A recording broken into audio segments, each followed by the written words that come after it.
नमस्कार माझा सद्गुरु रामदासा, जय जय रघुवीर समर्थ. आपला आताचा विषय आहे समर्थ चरित्र.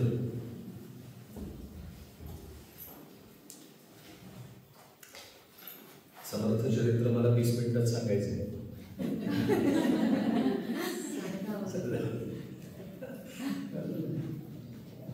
समर्थांचं चरित्र जे आहे त्याचं आकलन मला होत नाही हे कळायला 12-15 वर्ष जातात.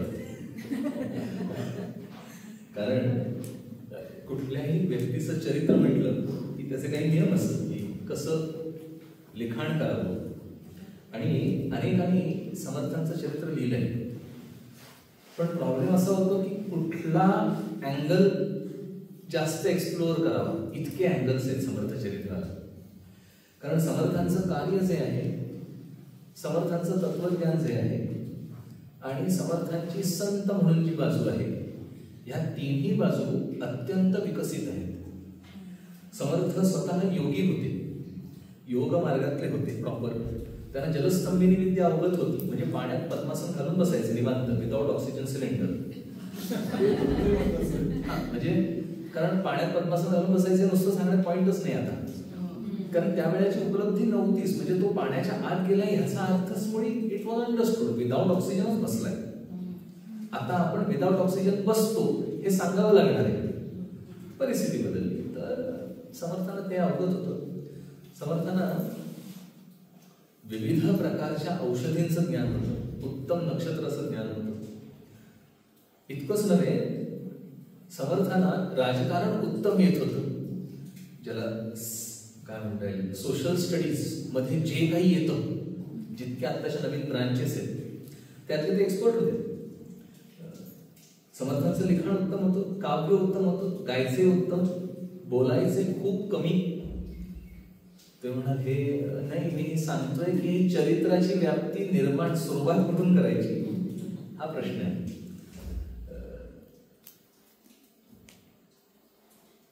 समर्थांचं आयुष्य मॅथमॅटिकल होतं एकदम. म्हणजे असं गणितात बसवल्यासारखं होतं. 12 वर्ष घरी राहिले. 12 वर्ष घरात, 12व्या वर्षी घरात पळून गेले. 12 वर्षाची तपश्चर्या. त्याच्यानंतर 12 वर्षाचं भारत भ्रमण. 12 36 ही 36 वर्ष. आणि त्याच्या पुढे बरोबर 36 वर्ष समर्थ जगलेत. आणि नंतर 37व्या वर्षी त्याने ठेवला. जेवढी पहिली 36 वर्ष मिळवलं आणि उरलेलं 36 वर्ष घडवलं, असं समर्थ आहे. 12 वर्ष समर्थ होते घरी. अतिशय हुशार. तुम्ही कुठलंही संत मानलाय आणि चरित्र काढून बघितलं की 2 गोष्टी असतातच असतात. कुठलाही संत असं नाहीये हा मूर्ख होता, असं नाहीच. हुशारच असतात सगळेजण. आणि दुसरं खोडकर असतात भयंकर. हे 2 गुणधर्म आहेत. खोडी करायला 2 गोष्टी लागतात. एक बुद्धी लागते आणि दुसरं वापरण्याची अक्कल लागते. नुसती बुद्धी असून नाही चालायची, ती वापरायची पण अक्कल लागते. म्हणजे हुशारी लागते. त्याला दुसरे शब्द डेअरिंग लागते. जे मुलं डेअरिंग करू शकतात ती आयुष्यात काहीतरी करतात, काहीतरी वेगळं. त्याला आता हल्लीच्या भाषेत म्हणतात आउट ऑफ द बॉक्स म्हणतात. ऍक्च्युली ते आउट ऑफ द बॉक्स नसतो. त्यांचा बॉक्स ह्या बॉक्स पेक्षा मोठा असतो. त्यामुळे त्यांना ह्या बॉक्स पेक्षा आउट ऑफ द बॉक्स एवढंच म्हणायचं. अशी ती असतं. समर्थ लहान होते, खोडकर होते, खूप हुशार होते. तर ते अशा काही खोड्या करायचे, पळायचे. ते इतके सुसाट पळायचे समर्थ की त्यांना पकडणं अवघड व्हायचं. ते कसे पळायचे, जमिनीवर नसत पळत. तर ते वडाचे झाड आहेत ना, त्याला पारंब्या असतात.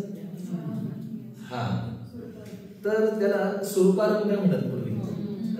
तर ह्या पारंब्यावरून त्या तिकडे तिकडून तिकडे तिकडून तिकडे आपल्याला दिसतंय न दिसतंय तोच तिथे पळाले गेले. म्हणजे त्याला एक तर ती पकड, शरीर यष्टी आणि डेअरिंग सगळं एका वेळी कार्यरत असायला पाहिजे. आणि ते समर्थांचं होतं. त्या खेळात त्यांना कोणी पकडू शकत नसे असे ते होते. समर्थ हुशार होते. म्हणजे ते हुशार होतेपेक्षा ते कॉन्सन्ट्रेट करू शकायचे त्यांना जिथे पाहिजे तिथे. त्यांनी ठरवलं. आई एकदा ओरडली आणि म्हणाली, अरे अभ्यास ते गेले, जे गुरुजी शिकवत आहेत ते शिकवून झालं, आता गुरुजींकडे शिकवण्यासारखं काही उरलं नाही. आणि हे परत आले. म्हणजे एका दिवसात नाही मी म्हणत आहे, it's span of time definitely. पण जी इतर मुलांना समजून घ्यायला खूप अवघड आहे ते विषय समर्थ एकदम सहज शिकत असत. समर्थांचं नाव आहे नारायण. नारायण हे नाव आहे. तर समर्थ ही त्यांना पदवी दिली समाजाने. ते स्वतःला रामदास म्हणून घ्यायला लागले. म्हणजे पहिलं नाव नारायण, त्याच्यानंतर त्यांनी स्वतःचं नाव बदललं रामदास आणि लोक म्हणायला लागले समर्थ. हे ठीक आहे. तर आता हा जो नारायण आहे आपल्या सगळ्यांना माहिती आहे ती गोष्ट. चिंता करतो विश्वाची. ते एका खोलीत अडचणीच्या खोलीत बसल्यानंतर मी चिंता करतोय विश्वाची. अगदी खरं सांगा, ह्या शब्दाने काय बोध झाला आपल्याला?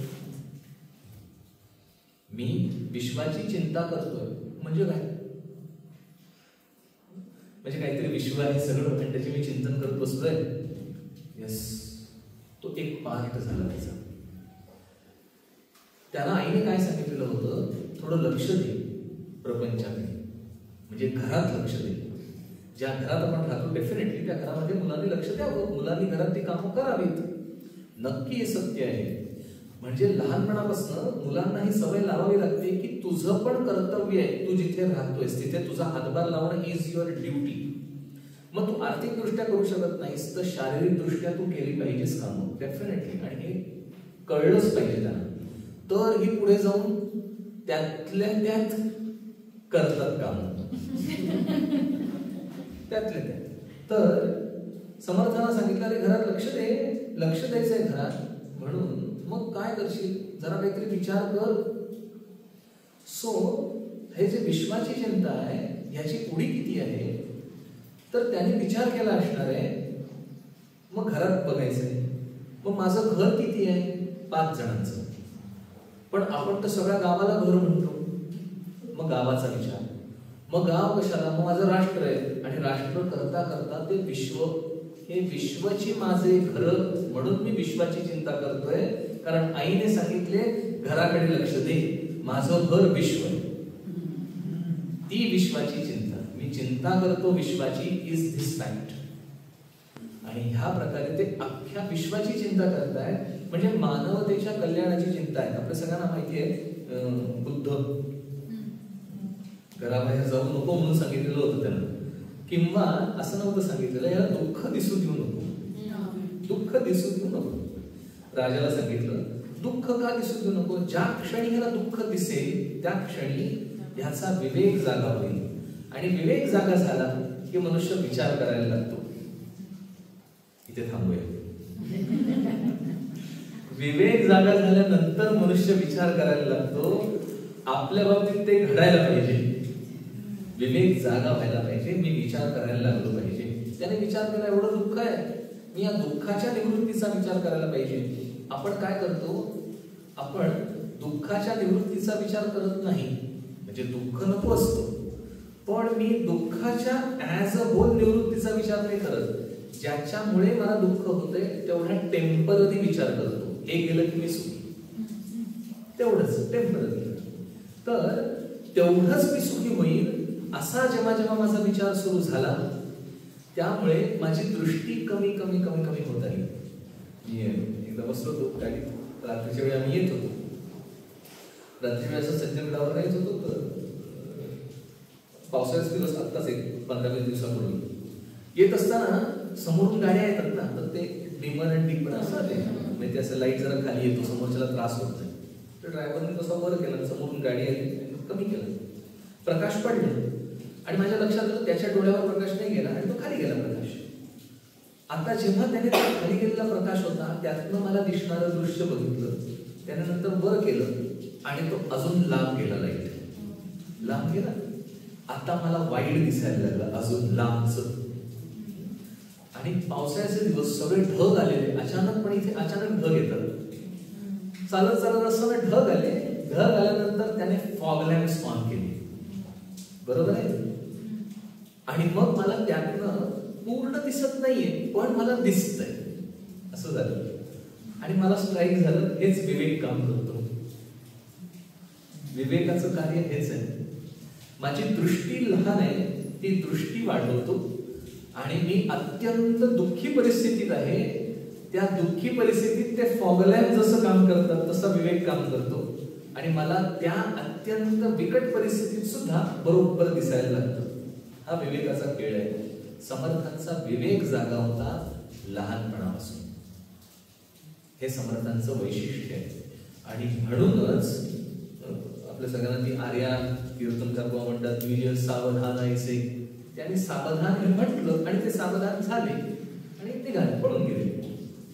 आता फॉर युअर इन्फॉर्मेशन आधी हे क्लिअर करतो की त्या मुलीबद्दल आलो होतं ना व्हॉट्सअपला, कधी वाचलंय आपण? त्या पुढे शिवाजी महाराजांना मदत वगैरे केली असं सगळं. तर तसं काहीही घडलेलं नाही. श्रेष्ठ जे होते ते समर्थांनी वयाच्या 5व्या वर्षी 8व्या वर्षी अनुग्रहासाठी मागणी केली श्रेष्ठांना. श्रेष्ठ मोठे समर्थांपेक्षा, पण ते थोडेच मोठे. आणि ते अनुग्रह देत असत, इतके ते अधिकारी त्या वयात होते. आपलं समर्थांचं कार्य खूप मोठं दिसतंय, श्रेष्ठ पण ग्रेट होते. तर ते अनुग्रह देत असत, त्याने द्यायला स्वीकारला नाही. ते म्हणाले, मी देणार नाही तुला अनुग्रह, तू लहान आहेस. समर्थ हट्टी मारुतीच्या मंदिरात जाऊन बसले, 3 दिवस तिथेच बसले.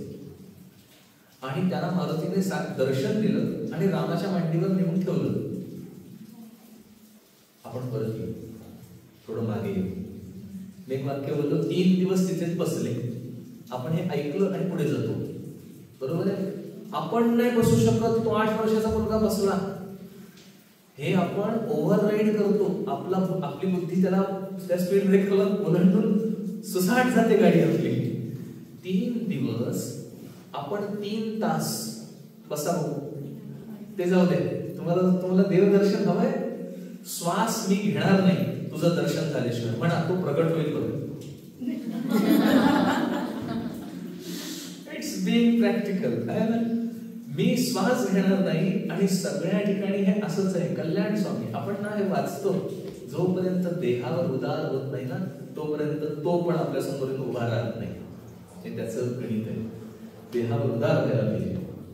3 दिवस 8 वर्षाचा मुलगा, त्याला एक तर भयंकर खोडकर आहे, ताकद आहे, म्हणजे भूक किती लागत असेल. आणि 8 वर्षाचा मुलगा, ती बेसिक इन्स्टिंक्ट जी लहान मुलांची असते, भूक कंट्रोल न होणे, त्याला ओलांडून कंट्रोल करून तो मुलगा बसलाय. म्हणजे ही काय डिटर्मिनेशन आहे. आणि रामराय प्रगट झाले, मंत्र दिला, अनुग्रह दिला. सांगायचा मुद्दा, श्रेष्ठांनी आईला सांगितलेलं होतं, तू ह्याला बंधनात अडकवू नकोस. आता आई आहे, वचन घेतलं. श्रेष्ठांना माहितीये हा पळून जाणार आहे, म्हणून त्याने दुसरा नवरदेव तयारच ठेवला होता. त्यांना माहितीये ते. त्याने काय सांगितलंय, त्याने आईला विचारलं. आई म्हणाली, त्याने मला वचन दिलंय. काय वचन दिलंय? की मी लग्न करीन. श्रेष्ठ म्हणाले, असं नारायण म्हणाला? हो. नाही. तो काय म्हणाला ते मला सांग. तो म्हणाला, मी बोहल्यावर उभा राहील. तेव्हा श्रेष्ठाला लक्षात आलं, हा गडबड तिथून करणार आहे, हा गडबड. म्हणून त्याने ऑलरेडी एक मुलगी, कारण जी मुलगी ठरवलेली होती ती यांच्या ओळखीतलीच होती, ती यांच्या नात्यातलीच होती. आणि जो दुसरा मुलगा होता तो पण तो रेडीच होता. दुसरा मुलगा त्याच सभा मंडपात, म्हणजे त्याच लग्नाच्या मंडपात, तिथेच लग्न झालं त्या मुलीचं. आणि त्यांना संसार सुरू केला. श्रेष्ठांनी त्यांना मदत केली. हा हिस्टॉरिकल एव्हिडन्स आहे. आता हे जे फिरतं की नाही व्हॉट्सअप युनिव्हर्सिटीमध्ये, ते काहीही फिरत असतं की मग त्यांनी मदत केली, मग तिने शिवाजी महाराजांना हे केलं, मग तिने तपश्चर्या केली वगैरे. केली नसेल, आय डोंट नो, पण त्याचा हिस्टॉरिकल एव्हिडन्स नाही. हे हिस्टॉरिकल एव्हिडन्स म्हणलंय. तिथेच लग्न झालं त्यांचं. आता समर्थ गेले पळून, वयाच्या 12व्या वर्षी हा लहान मुलगा पळून जातोय. हे वाचताना मला माझं 12वं वर्ष आठवलं आणि मी परत रियालिटीला जागा झालो. जाऊ दे, आपला तो विषय नाही आहे. वयाच्या 12व्या वर्षी त्याने जे साध्य केलं ना, ते आपण विचार करण्याच्या पलीकडचं आहे. मुलाचे पाय पाळण्यात दिसतात असं आहे ना. म्हणजे काय दिसतं? तो लहान असताना वागतोय कसा, त्याच्यावरनं लक्षात येतं हा पुढे काय करणार आहे. आणि म्हणून पूर्वी जातक कर्म केलं जायचं. ऋषी यायचे बघा. आपण रामाचं नामकरण करायला ऋषी आलेले होते. पूर्वी ही प्रथा होती. महान मंडळींनी येऊन त्याचं नाव ठेवायचंय, ते बघायचे हा काय करणार आहे, त्याप्रमाणे नाव ठेवलं जायचं. ह्याच्या पुढे घडणाऱ्या कर्तृत्वावर ह्याचं नाव ठेवायचं. ह्याचं म्हणजे ह्याचं हिचं दोघांचं नाव ठेवायचंय. आता आपलं नाव आणि आपलं कर्तृत्व यांचा काही संबंध असतो का? माझ्या सकट. कारण आपलं कर्तृत्व आपण माहिती नाहीये. त्यांचं नाव नारायण ठेवण्यात आलं, ते सगळं बघूनच ठेवलेलं होतं. कारण नारायण विश्वव्यापी आहे, म्हणून विश्वाची चिंता करतोय हा नारायण. आणि म्हणून पडून गेले. 12 वर्ष टाकडीला राहिले, तपश्चर्या केली. 3.5 वर्षांच्याच वेळी त्या तो प्रसंग सगळा घडलेला आहे. ते प्रेत उठवलं त्यांनी समर्थाने. पुढे 12 वर्षाची तपश्चर्या झाल्यानंतर, म्हणजे वय वर्ष 24 आहे समर्थांचं. 24व्या वर्षी समर्थाने ठरवलं तर देशभ्रमण करायला पाहिजे. आणि देशभ्रमणासाठी बाहेर पडताना उद्धव स्वामींना टाकडीला मारुती स्थापन करून दिला आणि समर्थ बाहेर पडले. 12 वर्ष समर्थ फिरले सगळ्या ठिकाणी. आणि सगळ्या ठिकाणी फिरत असतानाच मुळी मारुतीची स्थापना करत करत आले. बद्रीनारायणापासून सगळीकडे समर्थांचे मारुती आहे. श्रीलंकेत मारुती आहे समर्थांचा. त्या सगळ्या ठिकाणी समर्थ गेल्याचे आज नोंदी आहेत. तर या ठिकाणी सगळीकडे जात फिरून आले आणि आल्यानंतर ते वाईला आले. इथून जवळ वाई. प्रांत का सगळे फिरले? कारण सामर्थ्य आहे, पण आता जे घडवायचंय, माझं मिळवून झालं, आता मला लोकांसाठी काहीतरी करायचंय. आणि ही जी तळमळ आहे ना, ती बेसिक कार्यरत झाली. समर्थ सगळीकडे फिरून आले आणि लक्षात आलं त्यातल्या त्यात हा जो कृष्णा तीर आहे, म्हणजे हा जो प्रांत आहे, तिथे अजून होण्यासारखी परिस्थिती आहे. कारण शहाजी महाराजांचं इथे राज्य होतं आणि शहाजी महाराजांनी पूर्वी पुणे सोडवलं होतं. त्यांनी स्वातंत्र्य डिक्लेअर केलेलं होतं. त्यांनी स्वातंत्र्य ते डिक्लेअर केलेलं होतं. म्हणजे त्यांच्या ठिकाणी ती उर्मी आहे हे त्यांच्या लक्षात आलेलं होतं. आणि म्हणून शिवाजी महाराज, ज्यांच्या वडिलांकडे ही उर्मी आहे की स्वतंत्र राज्य, हिंदू पदपातशाही स्थापन करावी, हे शहाजी राजांचंच इच्छा होती. आणि त्यांनी पुणे त्यावेळेस सोडवलं होतं. पुणे संपूर्ण जळालं त्यावेळेस. मग हे स्थापना झालेली आहे परत. तर फिरून आले आणि वाईला आले. वाईवरनं ते ह्या प्रांतात आले आणि पुढे चाफळला गेले. चाफळला आल्यानंतर समर्थांनी राम मंदिराची स्थापना लगेच केली नाही. पहिले मारुती मंदिर स्थापन केली. मारुती मंदिर स्थापन केल्यानंतर पहिले 2-3 मारुती स्थापन झाले. आणि आल्यानंतर म्हणजे वयाच्या साधारण 40ला 40 पर्यंत सगळी शिष्यमंडळी जमलेली होती. म्हणजे कल्याण स्वामी, वेणा स्वामी, अक्काबाई, उद्धव ते सगळे झालेलेच होते शिष्यमंडळी. आणि ह्यांचा एक मोठा ताफा शिष्यमंडळींचा, किंबहुना शिष्यमंडळींपेक्षा महंतांचा एक ताफा तिथे तयार झाला होता. आणि तो उत्सव त्यावेळात माझगाव या ठिकाणी चालायचा. तर तिथून मारुती मंदिरातले अनेक उत्सव, त्यामध्ये मसूरला, तर मग मसूरला ते उत्सव चालायचा. तिथून पुढे जवळ चाफळ आतमध्ये. आणि मग रामाची स्थापना केली. संपूर्ण कालखंडामध्ये समर्थांनी स्थापित राम मंदिर एकच आहे, चाफळचं. बाकी सगळी मारुतीची मंदिर आहेत. समर्थांनी इथे सुद्धा राम मंदिराची स्थापना केलेली नाही. हे जे राममूर्ती आहेत त्या तंजावरकडनं घडवून आणल्या आणि तिथे फक्त पूजल्या आहेत समर्थांनी. त्या मठात होत्या शेजारच्या. समर्थ गेल्यानंतर संभाजी राजांनी हे मंदिर बांधलेलं आहे. त्यामुळे समर्थांनी ह्या रामाची प्राणप्रतिष्ठा केलेली नाही. हे चल प्राण प्रतिष्ठा आहे. कारण समर्थांची प्राणज्योत ह्याच्यात विरमली, तर त्यामुळे चाफळचं एकमात्र राम मंदिर आहे ज्याला समर्थ स्थापित म्हणता येईल. बाकी सगळी मारुतीची मंदिर आहेत. समर्थांनी त्यावेळेस मारुतीची 11 मंदिरं स्थापन केली. आणि आपलं कार्य सुरू केलं. समर्थ फिरायचे सगळीकडे. समर्थांनी महंतांची स्थापना केली, म्हणजे शिष्याला घडवायचं, त्याला तयार करायचं, त्याला शिकवायचं आणि त्याला मठ काढून तिथे स्थापन करायचं. हे सगळं कशासाठी? तर राष्ट्र कार्य करण्याची फौज उभी करायची होती समर्थांना. याच्यात वेगळेपणा काय आहे समर्थांचा? तर समर्थांचे जे सगळे महंत आहेत ते साधारणपणे वय वर्ष 8 ते वय वर्ष 15 याच्यातलेच आहेत. सगळी लहान मुलं आहेत. वय वर्ष 8 किंवा 10 ह्या वेळेला त्याला पिक करायचं.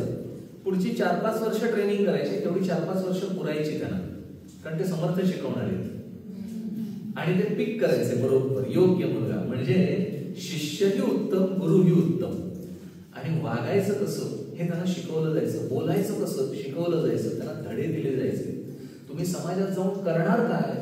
मठाची स्थापना करणार, मठ काढून द्यायचे त्यांना. आणि तिथे त्यांना महंत झाल्यानंतर समर्थ काही गोष्टी देत असत. एक म्हणजे पट्टाभिषिक्त रामाची एक मूर्ती द्यायची. एवढी छोटीशी मूर्ती आहे, ती सगळ्या मठात कॉमन असायची. एक कुबडी द्यायचे, एक झोळी द्यायचे, एक वस्त्र द्यायचे आणि दासबोध द्यायचे. या 5 गोष्टी दिल्या जायच्या महंताला. तर त्याने त्या रामाची सेवा करायची आणि समाजामध्ये फिरायचं, समाज घडवायचा. प्रत्येक मठाला ऑर्डर होती गुप्त. काय ऑर्डर होती? तर छत्रपतींचं सैन्य कुठूनही आलं तरी त्यांच्या जेवण खाण्याची सोय मठातनं झाली पाहिजे. शस्त्रास्त्र आपल्याला शस्त्रास्त्र तलवारी खाली वगैरे जी पूर्वीची होती, तर त्यांना ना एक युद्ध झाल्यानंतर ते दुरुस्त करायला लागतं. It is not that way की आपण एक तलवार घेतली आणि आयुष्यभर वापरली, असं नाहीये. प्रत्येक युद्धानंतर किंबहुना युद्ध काय प्रकारचं आहे, किती घाव पडले त्याप्रमाणे ती तलवार परत घडवावी लागते. तर इतका घडवायला वेळ नसेल तर तो स्टॉक मठात पाहिजे. आणि असा स्टॉक असलेली जागा आज सुद्धा एका मठात मी स्वतः बघितलेली आहे. तो मठ आहे निजामाबादचा. म्हणजे हैदराबादच्या जवळ नांदेडहून जर पुढे निजामाबाद म्हणून मठ आहे. पूर्वीचं इंदोर बोधन. त्या मठामध्ये राम मंदिर आहे आणि बाजूला 2 खोल्या आहेत. जुनं आहे अजूनही मंदिर तसंच्या तसं. 2 खोल्या आहेत आणि त्या खोल्यांपैकी डाव्या बाजूच्या खोलीत रामाकडे तोंड करून उभं राहिलं की डावीकडची जी खोली आहे त्या खोलीला आत जाण्याची एक पायरी आहे. तर तो एक संध एवढा मोठा दगड आहे. तो इतका परफेक्टली कार्व्ड आहे की 0.5 सेंटीमीटर ने जर आपण वाकडा सरकवला की तो लॉक होतो. तो असाच्या असा मागे सरकायचा की खाली उतरता येतं. खाली आत भुयार आहे. ह्या खोलीच्या निम्म भुयार आहे. एवढं मोठं भुयार आहे राम मंदिराच्या खाली. अशा सगळ्या मठांची तयारी केलेली होती. ह्या महंतांना निर्माणच केलेलं होतं. समर्थांचं वेगळेपण काय आहे तर जनजागृती. आज बघा, आज आपल्या सगळ्या सोशल मीडियाला जर आपण गेलो तर साधारणपणे हिंदुत्वाबद्दल बरंच आपल्याला मिळतं, सापडतं ना. कसं काय पूर्वी 15 वर्षापूर्वी झालं असतं? नव्हतं. 15 वर्षापूर्वी सोशल मीडियाच नव्हती. होती पण ना पेपर ना ह्याच्यात. कारण हे ना चाक फिरवावं लागतं. ते ह्याचं मी कुठल्या पार्टीबद्दल बोलत नाही. म्हणजे असा विचार नका करू. It is not that way. काय सगळे शहाणे असतात असं नाही. काही वेळे असतात तुमच्या प्रत्येक ठिकाणी. It's okay. तर आपला मुद्दा हा नाहीये. मुद्दा हा आहे की ते चाक फिरवावं लागतं. धर्माचं चाक फिरवणारं कोणीतरी निर्माण व्हावं लागतं. समबडी.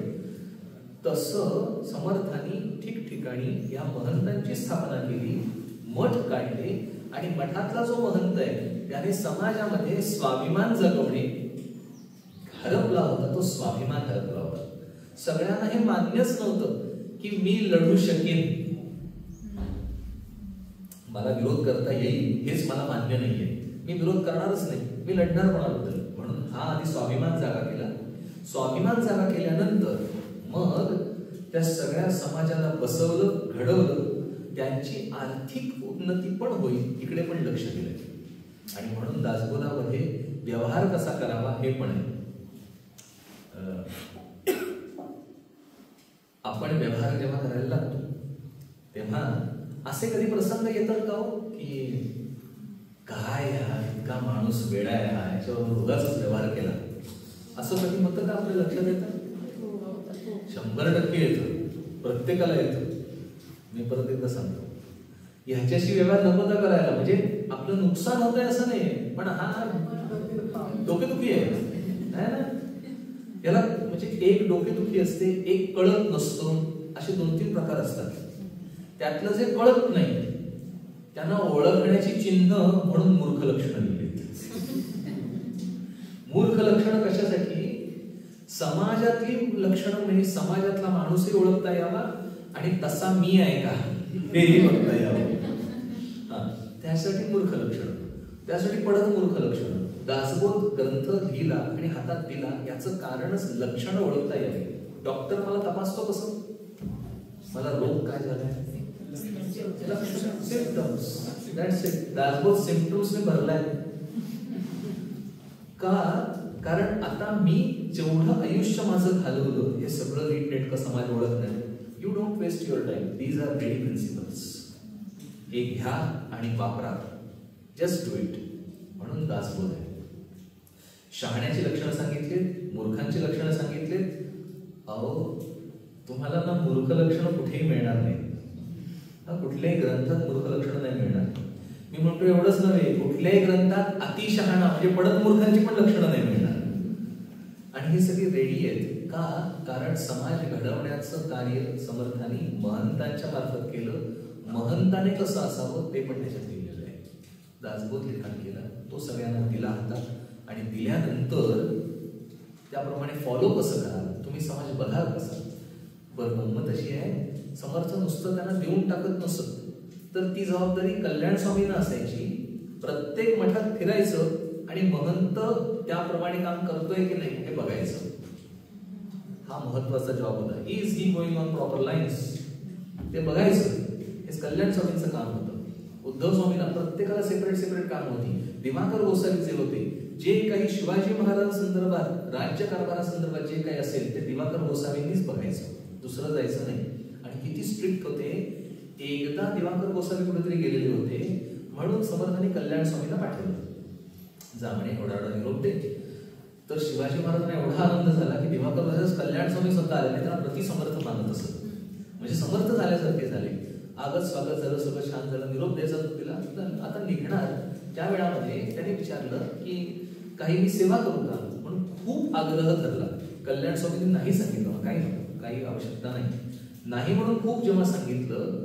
आणि जेव्हा शिवाजी महाराजांनी शेवटी आता राजा आहे, आपले राजे आहेत ना, तर असं अवहेलना पण केल्यासारखं नको व्हायला, म्हणून कल्याण स्वामींनी सांगितलं की त्यांचं इथे शिरगावला त्यांचा जो सख्खा भाऊ आहे दत्तात्रेय, त्यांना मठ काढून दिलेला होता.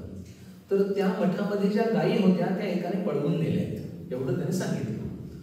आता महाराजांना काय अवघड होतं, त्या गायी म्हणजे किरकोळ, लगेचच सांगितलं, गायी पाठवून दिल्या. हे यायच्या आधी हा निरोप समर्थांना मिळालेला होता. समर्थांनी कल्याण स्वामींना परत पाठवलं शिरगावला आणि सांगितलं गायी घेऊन शिवाजी महाराजांकडे जायचं, मागायचं नाही काही. म्हणजे कल्याण स्वामी हे प्रतिसमर्थ आहेत. समजा गायी आल्या म्हणून काही बिघडले का? काही नाही. कर्तव्य आणि नीतिमत्ता या दोन गोष्टीच्या चौकटी महंतांनी सोडता कामा नयेत. राजाकडनं घ्यायला काहीच प्रॉब्लेम नाही, पण हा पायंडा पडेल. राजाकडनं घ्यायचं नाहीये, आपण बिंद नाही व्हायचंय, आपण द्यायचंय, घ्यायचं नाहीये. आणि आज समाजात ते आहे की नाही बघा. आज प्रत्येकाला दुबईला सेल लागतात बाबा, आणि मला खात्री आहे सेल लागल्यानंतर पहिले तोडून पडणारे इंडियन्सच असणार आहे.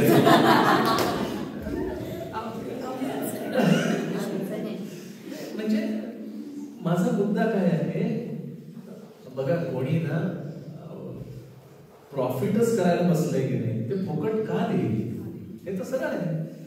तर असो, आपला तो मुद्दा नाही. माझा मुद्दा काय आहे, मला फुकट, मला हवंय नाही. मला अब्राहम लिंकनचं एक खूप छान वाक्य आहे, don't think what state can give to you, think about what you can give to the state.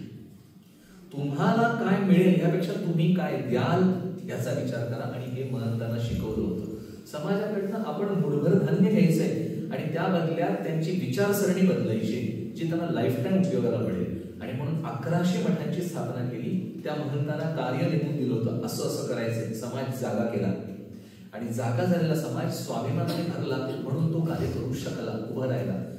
आपण स्वातंत्र्य संग्राम आपलं माहिती, 47 साली आपल्याला स्वातंत्र्य मिळालं, पण सुरुवात झाली 1800 साली. त्या संग्रामामध्ये अनेक जण जीव द्यायला तयार झाले. का जीव द्यायला तयार झाले? कारण त्यांच्यातला तो स्वाभिमान जागा केलेला होता. हे आपल्याला मिळवायचंय. माझा स्वाभिमान केला असेल तर मी माझा स्वार्थ सोडायला तयार होत नाही. माझा स्वार्थ आहे, त्याचा त्याग मी त्याच वेळात करतो ज्या वेळात मला कुठला तरी त्याच्यापेक्षा मोठा स्वार्थ दिसत असतो. व्यवहारातला स्वार्थ काहीतरी श्रेष्ठ म्हणजे टँजिबल गोष्ट, नॉन टँजिबल काहीतरी दिसल्याशिवाय आपण सोडत नाही. पटलं काय? तर ते समर्थांनी कार्य केलं. नॉन टँजिबल गोष्ट जी आहे म्हणजे स्वधर्म आणि स्वाभिमान हे दाखवलं, ते कार्य समर्थांचं आहे. 1100 मठांची स्थापना, 1100 महंत आणि 1100 महंतांचे महंत झाले होते. एकदा एक कथा अशी आहे, समर्थांना कोणीतरी बोलावलं गडावर असताना. शेवटची 6 वर्ष सज्जनगडावर आहेत समर्थ, फक्त 6 वर्ष सज्जनगडावर आहेत समर्थ, शेवटची. समर्थ मठात धावत धावत त्या तटबंदीच्या इथे गेली आणि त्यांना सांगितलं, बघा भगवान नाग चालत येतोय. उद्धव स्वामी आपल्या महंतांना 350 महंतांना घेऊन येत होते. ते भगवे वस्त्र नेसलेले सगळेजण, तो वरून भगवान नाग चालत येतोय असं वाटत होतं त्यांना. म्हणजे समर्थांचे शिष्य उद्धव स्वामी आणि उद्धव स्वामींचे ते शिष्य होते सगळे मंडळी. आणि समर्थांच्या वेळी नाथ शिष्य नाही पण तू शिष्य आलेला होता. समर्थांचे शिष्य, त्याचे शिष्य आणि त्याचा शिष्य. कारण वय वर्ष 8 ला पिकअप केलेलं आहे. त्याचा अनुग्रह वय वर्ष 24व्या वर्षी कोणी घेतला, त्याचा अनुग्रह कोणतरी घेणार आहे. आणि समर्थ अनुग्रह देण्यास योग्य इतकं झाल्याशिवाय त्याला महंत करत नसत. त्याला चावून सुराखून रेडी करूनच पाठवायचे. त्याच्या ठिकाणी परमार्थिक सामर्थ्य आहे ना, व्यावहारिक सामर्थ्य येण्यासाठी परमार्थिक सामर्थ्य मिळवावं लागतं. समर्थांची गोही आहे, प्रपंची जो सावधान तो परमार्थ करील जाण, प्रपंची जो अप्रमाण तो परमार्थी खोटा. ज्याला प्रपंच जमत नाही त्याला परमार्थ जमणारच नाही. जर प्रपंच जमत नाही तो परमार्थात पडलाय याचा अर्थ ना प्रपंच आहे ना परमार्थ. त्यामुळे प्रपंच नेटका झाला पाहिजे. आणि असं असताना समर्थ परमार्थिक दृष्ट्या उत्तम झाल्यानंतर पाठवत त्यांना प्रपंच सहज जमणार आहे. असे समर्थांनी महंत निर्माण केले आणि हे कार्य केलं. समर्थांचं हे कार्य खूप मोठं आहे. समर्थांनी हे भौतिक कार्य केलं, त्याबरोबर आध्यात्मिक कार्य केलं. समर्थांची ग्रंथसंपदा खूप व्हरायटीच्या प्रकारची आहे. समर्थांनी सगळ्या प्रकारचे म्हणजे हिंदीपासून सगळे समर्थांचे अभंग आहेत. तर ही सगळी रचना केली. दासबोध जो लिहिला त्याचे पहिले 7 दशक एका बैठकीत शिवतरगडीत लिहिले. उरलेले त्याला जोडत जोडत जाऊन एक अख्खा ग्रंथ तयार केलेला आहे. तर अशा प्रकारे दासबोध, मनोबोध, आत्माराम हे 3 प्रमाण धरले जातात. त्याच्या व्यतिरिक्त सुद्धा भरपूर वाङ्मय समर्थांचं. आपल्याला त्या वाङ्मयाचा परिचय किंवा तरी पुन्हा केव्हा तरी घेऊ आपण. पण हे सगळंच वाङ्मय एकापेक्षा एक आहे. ह्यातलं एक वैशिष्ट्यपूर्ण ग्रंथ म्हणजे जुना दासबोध, ज्याला 21 समासी म्हणतात. खूप अवघड आहे तो 21 समासी. तर 21 समासी म्हणजे पहिला दासबोध. दासबोधाचे आहे ते सगळं त्याच्यात आहे, पण तो फक्त साधकांसाठी आहे. हा साधक अधिक महंत, अधिक बद्ध, अधिक मुमुक्षु सगळ्यांसाठी आहे हा ग्रंथ, तो दासबोध. 21 समासाचे 200 केलेत थोडक्यात विस्तार, असा तो ग्रंथ आहे. तर ही सगळी ग्रंथसंपदा समर्थांची खूप विस्ताराने विशाल आहे. आणि समर्थांचं वैशिष्ट्य म्हणजे सोपी भाषा. आज दासबोध वाचला आपण तर अगदीच कळत नाही असं होत नाही, आपल्याला अंदाज येतो. ही जी सोपी भाषा आहे त्यावेळी समर्थांनी त्यावेळेची लेटेस्ट भाषा वापरलेली आहे. समर्थांच्या शिष्यांची भाषा अवघड आहे. उद्धव स्वामी किंवा कल्याण स्वामीचे ग्रंथ जर बघितले तर त्यातली भाषा अवघड आहे, पण समर्थांची भाषा मात्र खूप सोपी आहे, एकदम सुलभ आहे. तर अशा सुलभतेने समर्थांचं वैशिष्ट्य किती आहे तर समर्थांनी काव्य ह्याच्याबद्दल दासबोधामध्ये वर्णन केलं. आणि त्याच्यानंतरचा लगेच समास काव्याबद्दल, काव्यात्मक कीर्तनाचा कसा करावा हे सांगितलेलं आहे. क पासून ज्ञ पर्यंत सगळी बाराखडी एका ओळीत म्हणजे त्या समासात वापरली आहे. आणि क पासूनच सगळे शब्द सुरू होतात पहिल्या ओळीतले, त्याच्यानंतर ख पासूनच सुरू होतात. असे प्रत्येक अख्खा समास आहे. वाचायला लागल्यानंतर हसायला येतं आपल्याला, गंमत वाटते.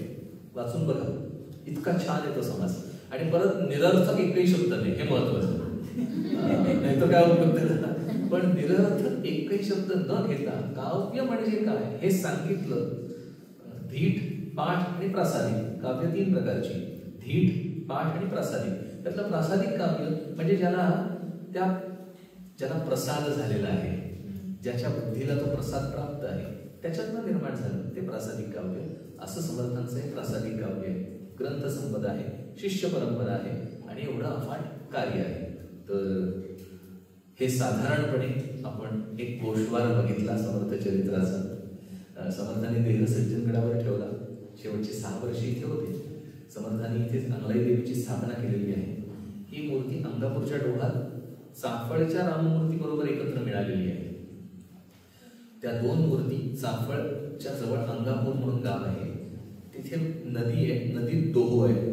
त्या डोहामध्ये आतून या 2 मूर्ती काढल्या आहेत. दोन्ही मूर्ती अप्रतिम आहेत. ही अंगाई देवीची मूर्ती पण खूप छान आहे. हिचं नावच अंगाई, अंगापूरच्या डोहात मिळाली म्हणून अंगाई, अपभ्रंश होऊन अंगलाई झालंय. तर ती अंगाई देवी. आणि चाफळला राम मंदिर.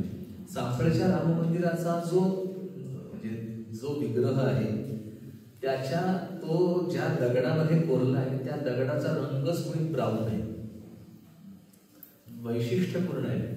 आणि नेटकं बघितलं तर असं वाटतं त्याला घोडे आहेत, असं वाटतं सूर्याची प्रतिमा आहे की काय. पण तिथे बाजूला सीतामाई आहे आणि लक्ष्मण पण आहे. त्यामुळे ते लक्षात हे राममूर्ती. आणि समर्थाने राम म्हणूनच स्थापन केलेलं आहे. So it is Ram. तर तिथे काही पुढे बोलण्याची काही आवश्यकता नाही आहे. आणि ही अंगाई देवी, ही पण खूप छान आहे. आखीव रेखीव आहे. किती आखीव रेखीव आहे. तिला नथ घालता येते, कानातले घालता येतात तिला. इतकी सुंदर आहे आणि इतकी सुबक, इतके सगळे त्याला काय अलंकार एवढे छान आहेत की तुम्हाला माहिती असतील नसतील पण त्या मूर्तीत मात्र आहेत. इतकं छान आहे ती मूर्ती. तर ती अशी अंगाईची देवी. आणि धाव्याचा मारुती एक स्थापन केला ह्या सज्जनगडाच्या कोपऱ्यात, सज्जनगडाच्या संरक्षणासाठी म्हणून असा तो धाव्याचा मारुती, अशी ती स्थापना केलेली आहे. ही इथली देवता आणि ही राममूर्ती मंदिर. समर्थांनी आपला देह ठेवला. वेणास्वामींनी इथेच देह ठेवला. वेणास्वामींचं वृंदावन आहे इथे. कीर्तन केलं आणि वेणा पावली पूर्ण विराम, ते जे पद आहे ते शेवटचं म्हटलं आणि समर्थांच्या पायावर साष्टांग घातला. तो शेवटचा, ते उठल्याच नाही परत नंतर. त्यांचा देह तिथेच विसर्जित झाला.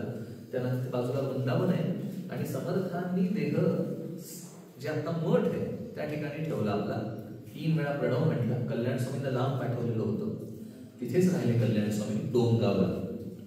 तर तिथे मंदिर आहे, समाधी मंदिर आहे कल्याण स्वामींचं, तिथेच आहे, तिथेच राहिले. समर्थांनी इथे देह ठेवला. देह ठेवल्यानंतर समर्थांनी 3 वेळा प्रणव म्हटला, देह विसर्ग सोडला आणि मग त्यानं अग्निसंस्कार ज्या ठिकाणी केला ते म्हणजे आत्ताचं समाधी मंदिर आहे. तिथे मोकळी जागा होती, तिथे अग्निसंस्कार केला. जेव्हा अस्थी सगळ्या गोळा केल्या तेव्हा तिथे दगड होता आलेला, तीच ती आता समाधी आहे. तो स्वयंभू दगड म्हणतात त्याला. आणि त्याचंच ते समाधीचं रूप दिलेलं आहे. आणि त्याच्यावरच छत्रपती संभाजी महाराजांनी मंदिर बांधलं. ते जे दगडी मंदिर आहे ते जुनं मंदिर आहे पहिलं, जे आपण पायऱ्यावर चढून जातो.